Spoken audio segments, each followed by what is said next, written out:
Selamat siang, salam sejahtera bagi kita semua.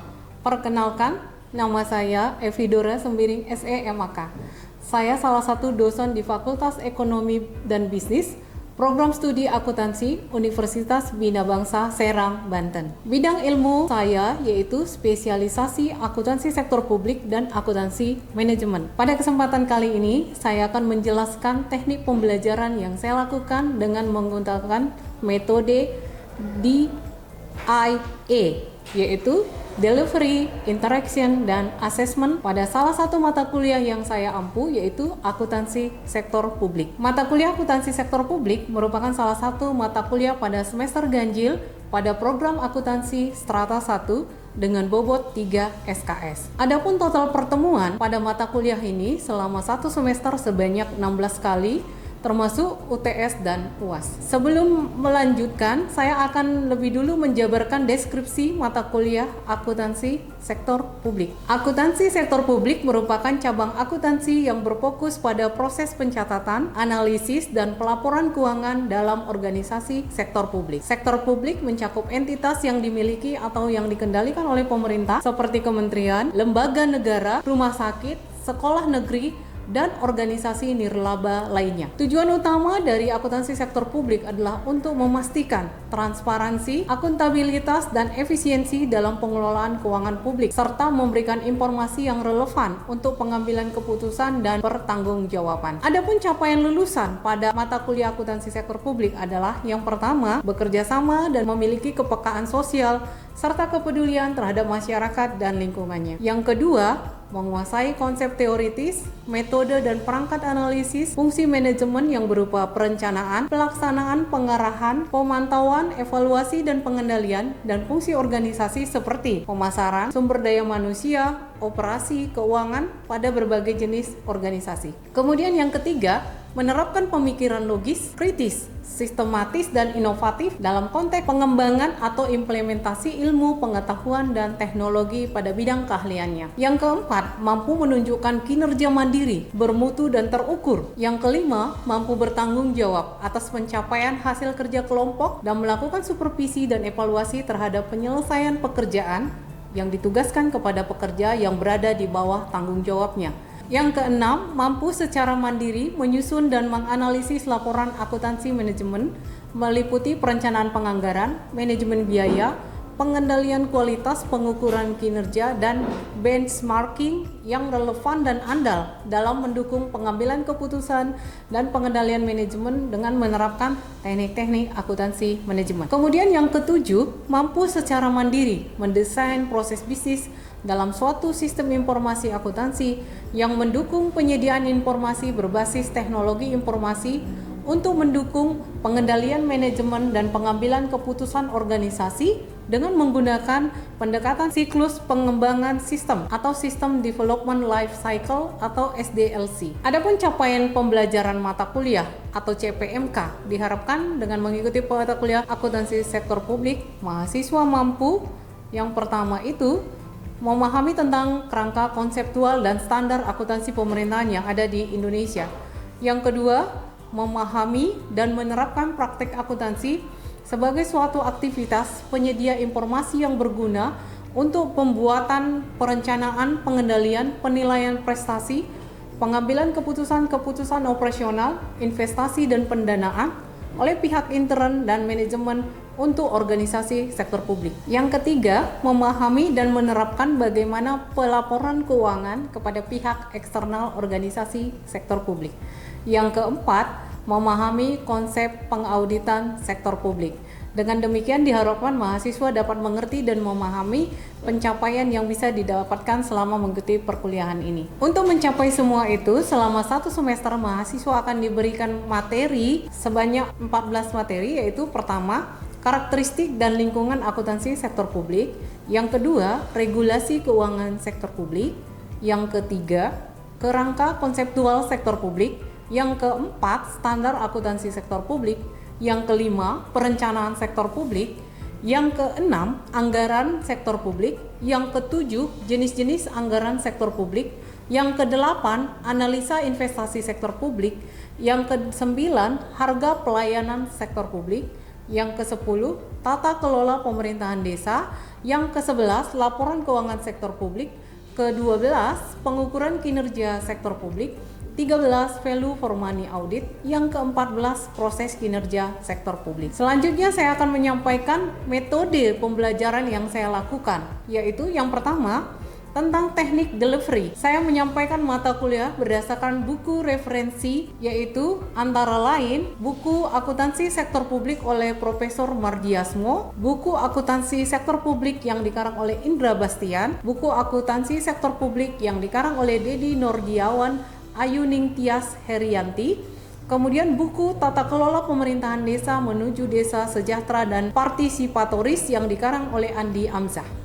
Selain buku yang telah disebutkan tadi, kami juga merujuk pada Perpu nomor 71 tahun 2010, Peraturan Pemerintah nomor 24 tahun 2005 tentang standar akuntansi pemerintahan, dan materi pelatihan IAI atau Ikatan Akuntansi Indonesia. Untuk pertemuan tertentu, saya juga akan memberikan case study untuk diselesaikan oleh mahasiswa, dan setiap minggunya mahasiswa akan mengumpulkan resume secara individu atas materi yang telah dibahas. Yang kedua, teknik interaction, yaitu bagaimana saya berinteraksi dengan mahasiswa. Dalam perkuliahan, ada beberapa cara yang saya bangun untuk berkomunikasi dengan mahasiswa.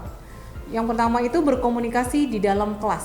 Saya akan berusaha berkomunikasi dan mengajak mahasiswa untuk berpartisipasi aktif, mengutarakan pendapat, saran ataupun pertanyaan tentang materi yang dibahas, sehingga membuat suasana kelas lebih aktif dan komunikatif. Cara yang kedua adalah membuat kelompok diskusi terkait isu-isu yang sedang trending di Indonesia, terkait kebijakan maupun layanan di sektor publik.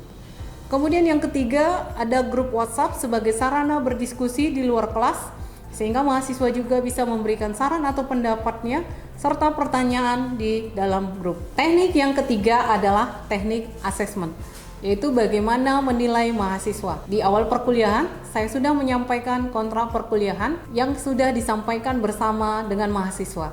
Di dalam kontrak perkuliahan, saya juga membuat cara menilai dan bobot penilaian terhadap mahasiswa.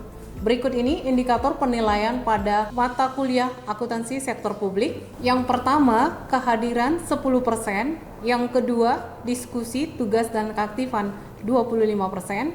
Yang ketiga, ujian tengah semester 25%.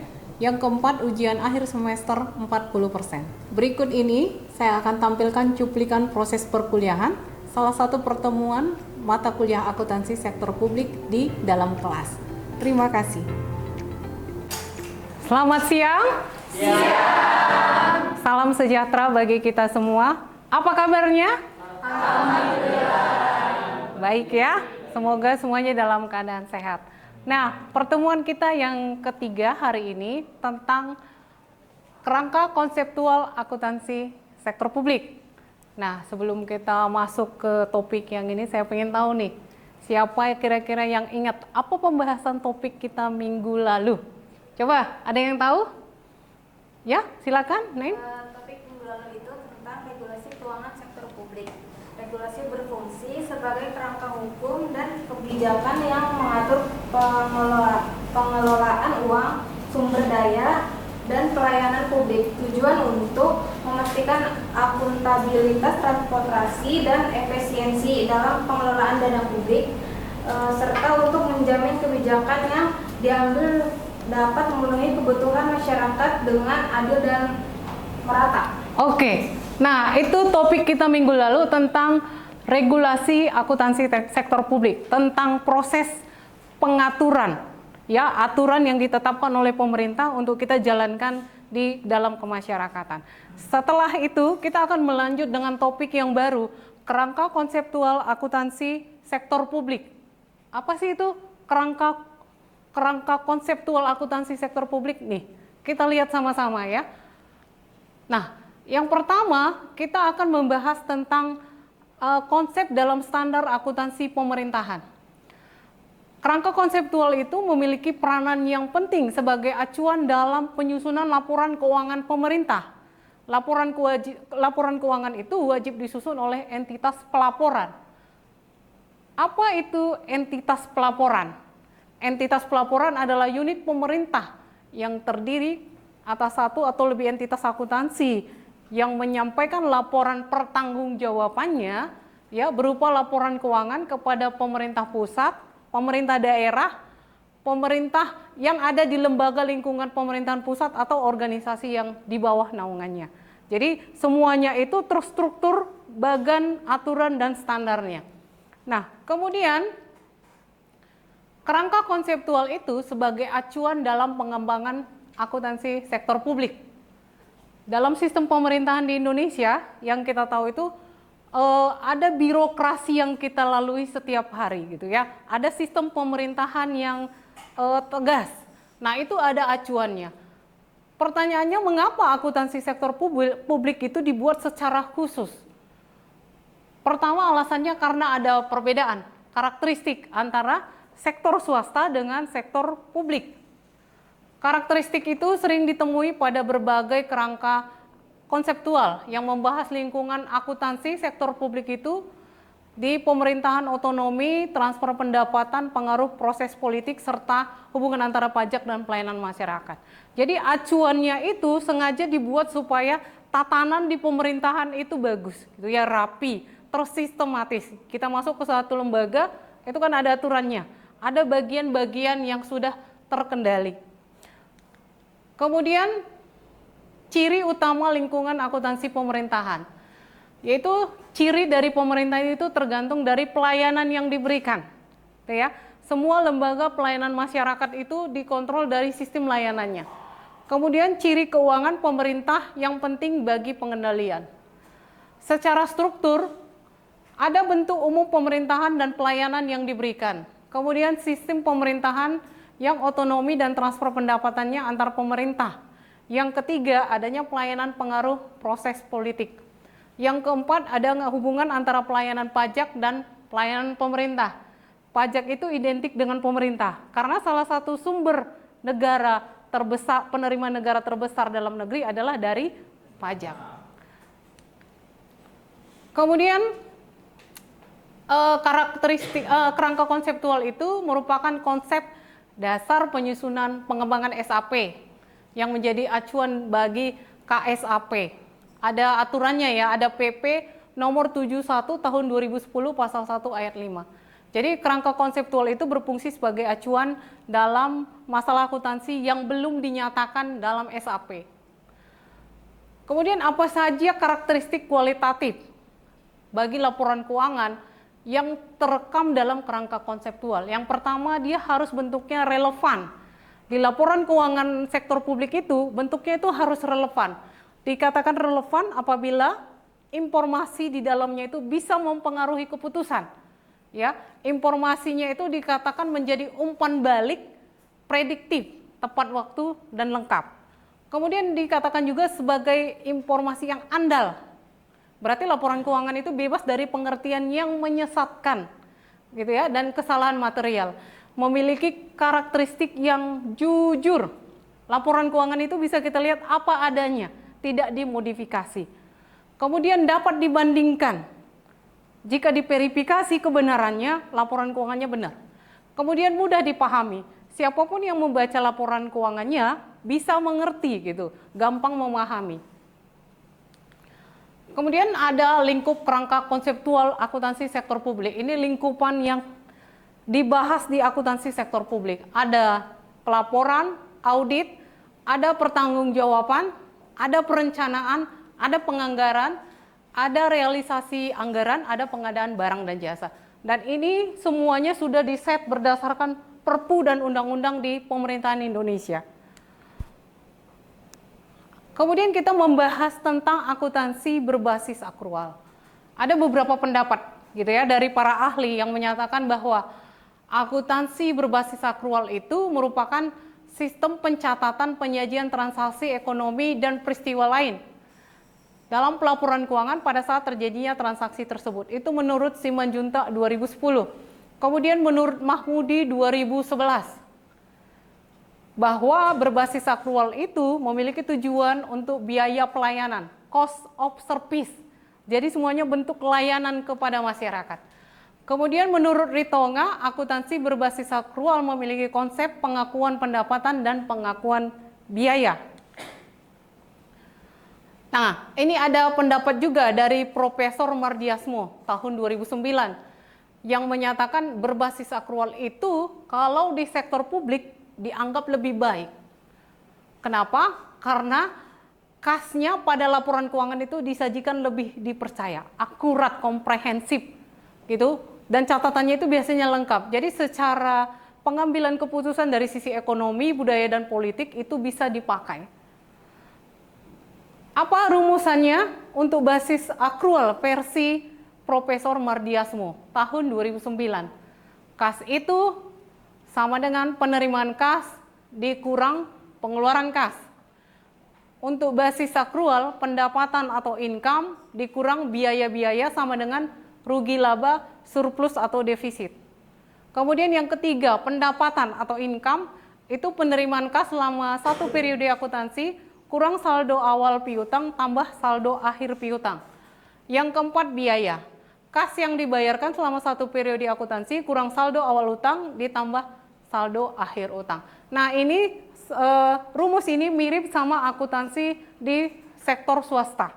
Cuma di sektor publik ini lebih dilindungi oleh undang-undang. Ada aturan-aturan tersendiri dalam proses pencatatannya.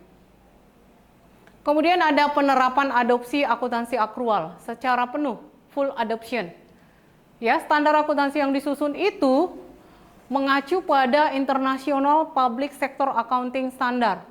Ya, yang pertama menyusunnya berdasarkan basis kas menuju akrual dari IPSAS Government Standard Board.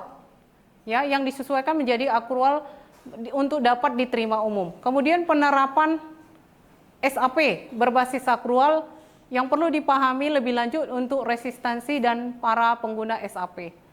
Kemudian yang ketiga ada penyusunan SAP berbasis akrual yang relatif lebih mudah karena ada bagian yang berbasis akrual sehingga hanya sedikit perlu penyesuaian. Kemudian yang keempat ada penyesuaian yang disusun sesuai pola SAP berbasis kas menuju akrual yang dianggap lebih mudah bagi pengguna standar yang disosialisasikan dan pengguna yang telah memiliki pemahaman terhadap SAP berbasis akrual.